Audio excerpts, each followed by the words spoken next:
2020년 5월 9일 토요일 큐티 생명의 삶 오늘의 본문 신명기 15장 12절부터 23절까지 말씀입니다.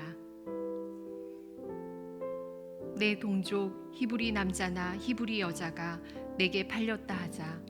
만일 6해 동안 너를 섬겼거든 7째 해에 너는 그를 놓아 자유롭게 할 것이요 그를 놓아 자유하게 할 때에는 빈손으로 가게 하지 말고 내 양 무리 중에서와 타작 마당에서와 포도주 틀에서 그에게 후히 줄지니 곧 내 하나님 여호와께서 내게 복을 주신 대로 그에게 줄지니라.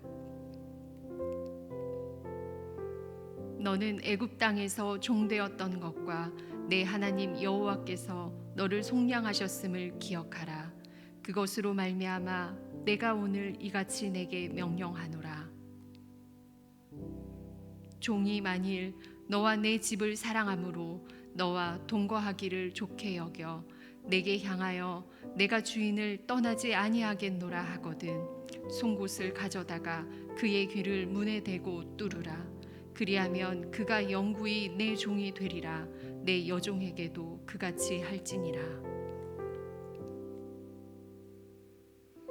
그가 6해 동안에 품꾼의 삭세 배나 받을 만큼 너를 섬겼은즉 너는 그를 놓아 자유하게 하기를 어렵게 여기지 말라. 그리하면 내 하나님 여호와께서 내 범사에 내게 복을 주시리라. 내 소와 양의 처음 난 수컷은 구별하여 내 하나님 여호와께 드릴 것이니 내 소의 첫 새끼는 부리지 말고 내 양의 첫 새끼의 털은 깎지 말고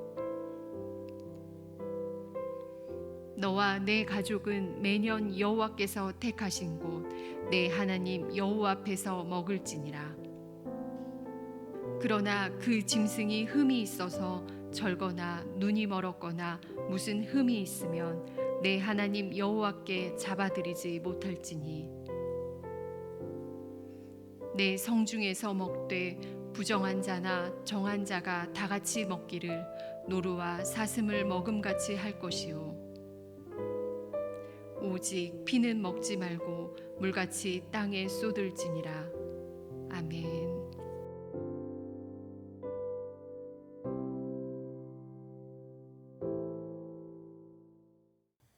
성경을 보면 이스라엘이라는 사회에는 분명 노예가 존재하는데 다른 나라와는 다르게 노예 제도는 존재하지 않습니다. 어떻게 노예가 하나의 제도가 되지 않고 신분 계급으로 굳어지지 않았을까요? 그것은 바로 하나님께서 이스라엘 백성에게 안식년을 주셨기 때문입니다. 당시 물질적인 궁핍은 단순히 재산상의 거래에 국한하지 않았습니다. 극심한 가난은 신체적인 속박까지 가능하게 만들었습니다. 오늘 본문은 재정상의 이유로 종으로 팔린 사람들에 대한 안식년의 면제 규례를 말씀하고 있습니다. 이스라엘 백성 중에 너무 가난하게 되어 종이 된 경우 그들을 어떻게 대해야 하는지를 설명하는 것입니다. 가난으로 인해서 동족에게 속박당했더라도 안식년이 되는 7년째에는 자유를 얻도록 하신 것입니다. 그러니까 본인이 빚을 갚지 못해서 채무상의 문제로 종이 되었을지라도 단기간만 종으로 살아가는 것입니다. 그런데 이렇게 종이 된 자를 안식년이 되어 풀어줄 때 주인은 그를 빈손으로 돌려보내지 말고 후히 주어서 보내라고 명합니다. 그 근거가 무엇입니까? 15절입니다. 너는 애굽 땅에서 종 되었던 것과 내 하나님 여호와께서 너를 속량하셨음을 기억하라. 그것으로 말미암아 내가 오늘 이같이 내게 명령하노라. 첫째는 너희도 애굽 땅에서 종이었다는 것입니다. 애굽에서 430년이라는 기나긴 시간을 종으로 살며 압제의 시간을 보내었다는 사실을 그들은 기억해야 했습니다. 그것이 얼마나 고되고 서러운 일인지를 아는 그들이기에 종의 마음도 헤아리라는 것입니다. 다른 하나는 그러한 종의 신분으로 살아갈 수밖에 없는 이스라엘 백성들을 하나님께서 구원해 주신 것입니다. 이스라엘이 과거와 지금 누리는 모든 복은 다 하나님께서 그들을 불쌍히 여기사 베푸신 구원의 은혜임을 잊어서는 안 되었습니다. 그래서 하나님은 그 은혜를 생각하여 종을 돌려보내줄 때 잘 대해주라는 것입니다.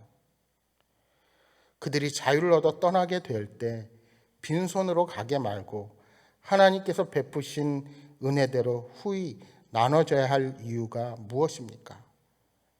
이러한 재정적인 도움 없이는 자유를 얻게 되어도 똑같은 궁핍이 반복되어 또다시 종이 될 가능성이 크기 때문입니다. 하나님은 당신의 백성이 자유롭게 살기를 원하십니다. 종되었던 사람이 자유를 얻게 된다는 것은 하나님의 백성 안에서 온전한 평등을 경험하는 것입니다.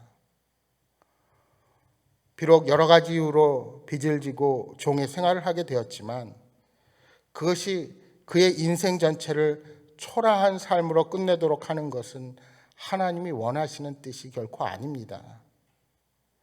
따라서 하나님은 당신의 백성이 사랑함으로 서로 평등한 관계가 실현되기를 원하고 계십니다. 그러한 우리 하나님의 기대가 이러한 안식년의 규례를 통해 구체적으로 드러나는 것입니다. 하나님은 재정적인 상황뿐만 아니라 어떠한 조건으로도 백성의 평등한 관계가 깨지는 것을 원치 않으십니다.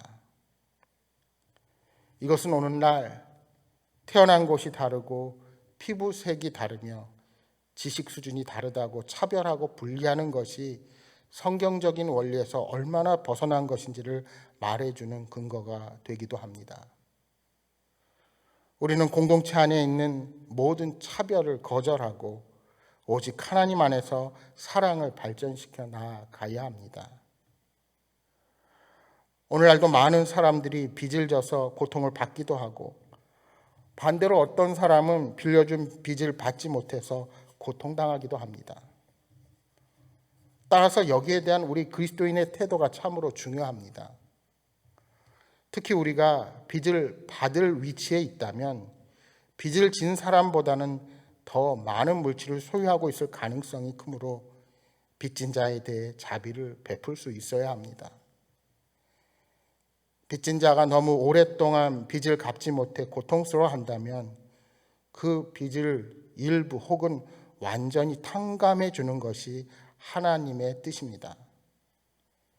왜냐하면 우리가 가진 모든 물질도 근본적으로 다 하나님께서 베풀어 주신 은혜의 선물이기 때문입니다. 그러나 우리는 연약한 죄인이기에 그렇게 마음을 먹기는 쉽지 않다는 데 있습니다. 공동체 안에서 채무의 문제로 서로 문제가 생기는 경우가 많습니다.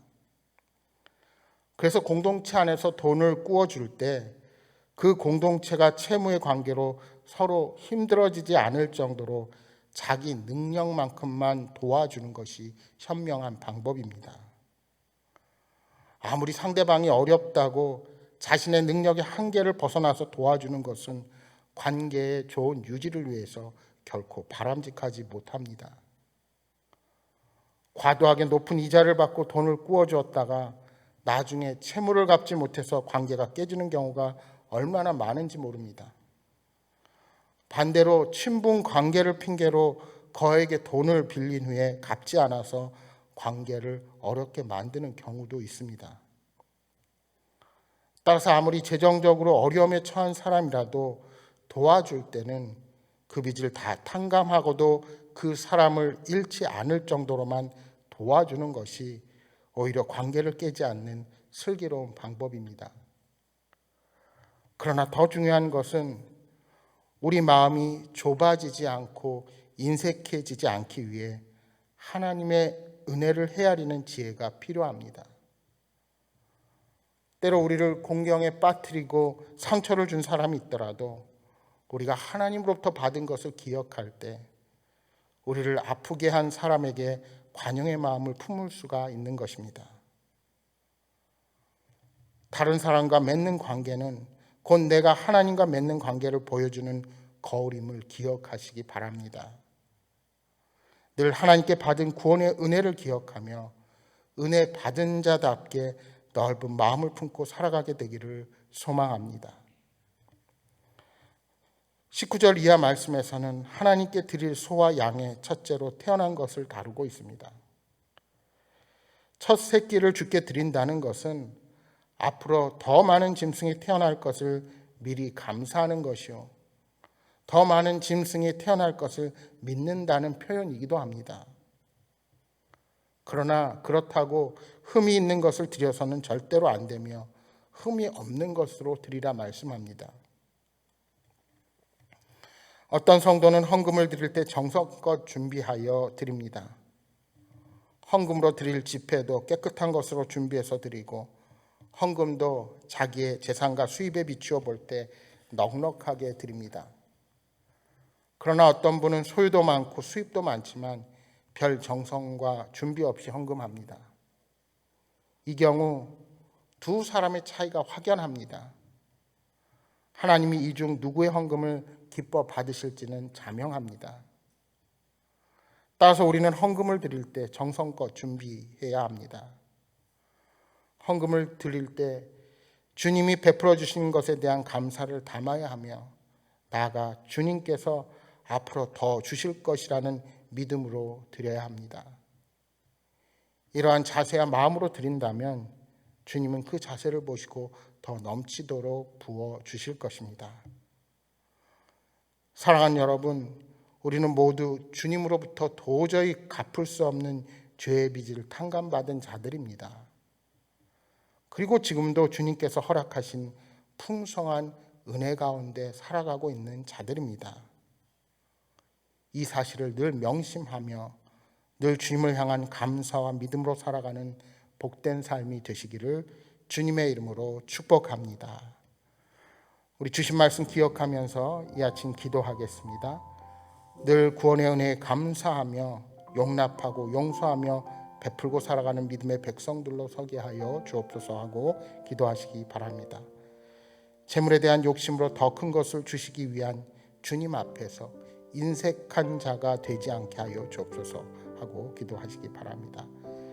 특별히 내일은 주일입니다. 주일을 준비하는 손길을 위해서 기도해 주시고 또 오늘은 행복한 동네 오케스트라가 이제 몇 달 만에 재개를 합니다. 안전하게 진행할 수 있도록 위해서 기도해 주시기 바랍니다. 또한 내일 어버이 주일입니다. 우리 어버이의 은혜를 생각하며 우리에게 소중한 가정을 주신 주님께 감사하는 복된 예배가 될 수 있도록 위해서 기도해 주시기 바랍니다. 또한 여러분 가져오신 간절한 기도의 제목 놓고 기도하시다가 돌아가시기 바랍니다. 함께 기도하겠습니다.